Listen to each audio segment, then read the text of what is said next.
بسم اللہ الرحمن الرحیم۔ السلام علیکم معزز طلباء کرام، آپ سب کیسے ہیں؟ آج کے ہم سبق میں، آج چونکہ تفسیر بیضاوی کا ہمارا سبق نمبر 161 ہے، آج کے ہمارے سبق کا عنوان ہے معنی توصیف و تنکیر۔ آج کے ہمارے سبق کی عبارت ومعنی التوصیف بہ سے شروع ہوتی ہے۔ آئیے سب سے پہلے عبارت پڑھ کے اس کا ترجمہ کرتے ہیں اور اس کے بعد اس کی جو باقی وضاحت ہے وہ کرتے ہیں۔ چنانچہ مصنف علیہ رحمہ لکھتے ہیں ومعنی التوصیف بہ انہ اذا قیس بسائر ما یجانسہ قصر عنہ جمیعہ وحقر بالاضافات الیہ،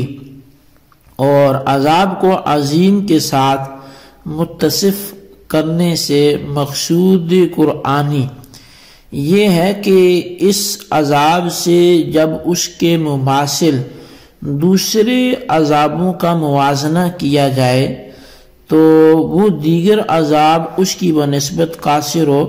حقیر ثابت ہوں۔ ومعنی التنکیر فی الآیت ان علی ابصارہم غشاوة ليس مما يتعارفه الناس وهو التعامي عن الآيات ولهم من الآلام العظام نوع عظيم لا يعلم كنهه إلا الله۔ اور آیت میں نکرہ لانے کا مقصد یہ بتلانا ہے کہ کافروں کی نگاہوں پر ایک خاص قسم کا پردہ پڑا ہوا ہے جسے لوگ نہیں جانتے، اور وہ ان کافروں کا دلائل الہی سے متکلف اندھا بننا اور آنکھ بند کر لینا ہے۔ یہ تو تھا غشاوتن کو نکرہ لانے کا مقصد، اور عذاب کو نکرہ لانے کا مقصد وہ یہ ہے کہ ان کافروں کے لیے ایک ایسے عظیم الشان قسم کے مصائب ہیں کہ جن کی حقیقت ذات باری تعالیٰ کے سوا وہ کوئی بھی نہیں جانتا۔ جی طلبہ کرام، یہ تھی ہمارے آج کے سبق کی عبارت اور اس کا ترجمہ۔ آئیے اب اس کی وضاحت کی طرف بڑھتے ہیں۔ مصنف علیہ رحمہ نے ومعنی التوصیف بہ سے چونکہ عظمت ایک معنی اضافی ہے، یعنی عظمت و حقارت، کسی چیز کی برتری اور اس کا گھٹیا پن، یہ اشیاء کو دوسری چیزوں کی نسبت سے حاصل ہوتی ہے۔ اب اگر آپ کسی چیز کے بارے میں یہ کہیں کہ یہ اچھی ہے تو وہ مقابلہ کوئی بری بھی ہوگی، اور کسی کے بارے میں کہیں کہ نہیں یہ حقیر ہے، یہ اچھی نہیں ہے، تو مقابلے میں کوئی آپ کے ذہن میں اچھی بھی ہوگی جس کے مقابلے میں رکھ کے آپ اسے برا بول رہے ہیں۔ تو مطلب یہ جو کسی کی عظمت کو بیان کرنا یا اس کی حقارت کو بیان کرنا، یہ اشیاء میں تب ہو سکتا ہے کہ جب ان کی نسبت آپ دوسری چیزوں کی طرف کرتے ہیں۔ اس لیے قاضی صاحب یہاں سے عظمت کی نسبت کو بیان فرما رہے ہیں۔ چنانچہ کہتے ہیں کہ اس عذاب عظیم کا معظم علیہ وہ آلام و مصائب ہیں جو انسانوں پر عالم دنیا و برزخ میں نازل ہوتے ہیں۔ پس مقصود قرآنی یہ ہے کہ کافروں کے لیے جو عذاب آخرت تجویز کیا گیا ہے وہ ان عذابوں کے مقابلے میں عظیم ترین ہے جو انہیں دنیا و برزخ میں پیش آتے ہیں، یعنی اس عذاب سے جب ان عذابوں کا موازنہ کیا جائے تو وہ عذاب ان کے مقابلے میں حقیر نظر آئیں گے۔ ایک بات بندے کی سمجھ میں آتی ہے جس کا قبول کرنا وہ ناظرین کی یا سامعین کی ثواب پر ہے، وہ یہ کہ ہو سکتا تھا کہ سطحی نظر کا انسان عذاب کا معظم علیہ وہ جرم معذب کو قرار دیتا اور وہ یہ سمجھتا کہ آخرت میں جو کافروں کو عذاب دیا جائے گا وہ ان کے جرم کے مقابلے میں بڑا ہوا ہوگا، حالانکہ یہ سمجھنا نص قرآنی جزاء و وفاقہ کے خلاف ہے۔ اس لیے قاضی صاحب نے عذاب عظیم کا معظم علیہ بیان فرما دیا تاکہ یہ وہم بھی پیدا نہ ہو سکے۔ تو اب ومعنی تنکیری فی الآیت سے قاضی صاحب غشاوۃ اور عذاب دونوں کی تنوین کے سلسلے میں بحث کر رہے ہیں، اس لیے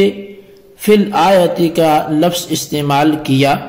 اس لیے کہ اگر فی الآیت کی بجائے معنی تنکیر فی ہی کہتے تو چونکہ ضمیر کا مرجع جو ہوتا ہے وہ اقرب ہوتا ہے، چونکہ الحق للقریب ثم للبعید کا جو اصول ہم پڑھتے ہیں تو اس کے مطابق پھر اس کا مرجع قریبی ہوتا، اس لیے وہم پیدا ہوتا کہ مرجع لفظ عذاب ہے، کیونکہ قرب میں تو وہی مذکور ہے، اور پھر آگے چل کر جب غشاوتن کا لفظ آتا تو پھر ایک خلجان پیدا ہوتا کہ غشاوتن کا ذکر بے جوڑ سی بات ہے، اس لیے فی الآیت کہہ کر یہ بتلا دیا کہ دونوں کے بارے میں بحث ہو رہی ہے، کسی ایک کے بارے میں یا صرف عذاب کے بارے میں بحث نہیں ہو رہی۔ اب بحث کا حاصل یہ ہے کہ غشاوتن اور عذاب دونوں میں تنوین نوعیت کے لیے ہے، یعنی غشاوتن سے ایک خاص نوع کا پردہ مراد ہے، غشاوہ مراد ہے، جس سے لوگ آشنا نہیں ہیں، اور وہ ان کافروں کا دلائل الہی سے اندھا بن جانا۔ قاضی صاحب نے تعامی کا لفظ استعمال کیا ہے جو باب تفاعل کا مصدر ہے، جس کی خاصیت تکلف بھی ہے، اور یہی خاصیت یہاں پر ملحوظ بھی ہے۔ اس لفظ کے استعمال کرنے میں حکمت یہ ہے کہ مخاطب یہ سمجھ لے کہ ان کافروں کا یہ حال خود ان کے سوئے اختیار کی بنا پر ہے، بالجبر قدرت نے ان کے ساتھ یہ برتاؤ نہیں کیا۔ اسی طرح عذاب میں بھی تنوین نوعیت کے لیے ہے، یعنی ان کافروں کے لیے آخرت میں ایسے قسم کے مصائب اور عذاب ہیں جن کی کنہ تک، یعنی جن کی حقیقت تک اللہ کے سوا کسی کی رسائی ہی نہیں۔ اب یہ تنوین کا نوعیت کے لیے قرار دینا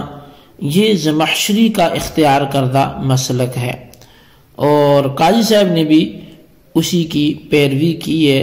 اب یہ زمخشری نے تفسیر کشاف بھی لکھی ہے، نحو میں بھی یہ ماہر ہے،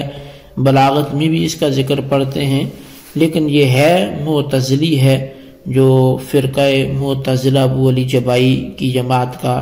بعد میں اس کے بڑے افراد بنے، تو یہ اس گروہ کا بندہ ہے جس کے اندر ابتداً ابو الحسن اشعری رحمۃ اللہ تعالی علیہ بھی تھے، اور بعد میں پھر اللہ تبارک و تعالی نے ان سے اہل سنت کا وہ عظیم کام لیا کہ تاریخ میں اس کی مثال نہیں ملتی۔ تو بہرحال یہ جو تنوین کا نوعیت کے لیے قرار دینا ہے یہ زمخشری کا اختیار کرنا مسلک ہے، کیونکہ اس حوالے سے اس کا علم جو تھا وہ بڑا تھا، اور قاضی صاحب نے بھی اسی کی مسلک کی پیروی یہاں پر کی ہے۔ اب سبویہ فرماتے ہیں کہ دونوں جگہ تنوین تحویل و تعظیم کے لیے ہے۔ اس وقت مطلب یہ ہوگا کہ ان کی نگاہوں پر بہت بڑا پردہ پڑا ہوا ہے اور ان کے لیے بہت بڑا عذاب ہے۔ اس صورت میں عذاب کی صفت عظیم تاکید کی قبیلے سے ہوگی کہ مگر اس تاکید کی صورت میں کلام میں فائدہ جدیدہ تاسیس پیدا نہیں ہوتی، بس مناسب ہے کہ عذاب میں تنوین نوعیت کے لیے مانی جائے، اور جب عذاب میں تنوین نوعیت کے لیے ہوگی تو غشاوہ میں بھی نوعیت کے لیے معنی مناسب رہیں گے۔ اس لیے عذاب جو ہے وہ اخروی سزا ہے، اور ختم و غشاوہ دنیوی بس یہی اچھا ہے کہ دونوں کی تنوین ایک ہی معنی کے لیے قرار دی جائے تاکہ دونوں جو ہیں وہ عقوبتیں میں مناسبت رہے۔ ایک قول یہ بھی ہے کہ غشاوہ کی تنوین تعظیم کے لیے اور عذاب کی نوعیت کے لیے، اور چوتھا قول اس کے برعکس ہے، مگر یہ دونوں قول ضعیف ہیں۔ جی طلبہ کرام، یہ تھی ہمارے آج کے سبق کی عبارت، ترجمہ وضاحت۔ اس کو اچھی طرح آپ سمجھیں، اس کے خلاصے کو اپنے رجسٹر پر ضرور لکھیں، بالخصوص ان سوالات کے جوابات دیں۔ سوال نمبر 1 یہ ہے کہ مصنف نے طعامی کا لفظ استعمال کیا، حکمت بیان کریں۔ اور سوال نمبر 2 یہ ہے کہ لا یعلم کنہہ، کنہ سے کیا مراد ہے، معنی بیان کریں۔ اللہ تبارک و تعالیٰ سے دعا ہے جو کچھ ہم نے پڑھا سنا اسے یاد رکھنے کی توفیق نصیب فرمائے،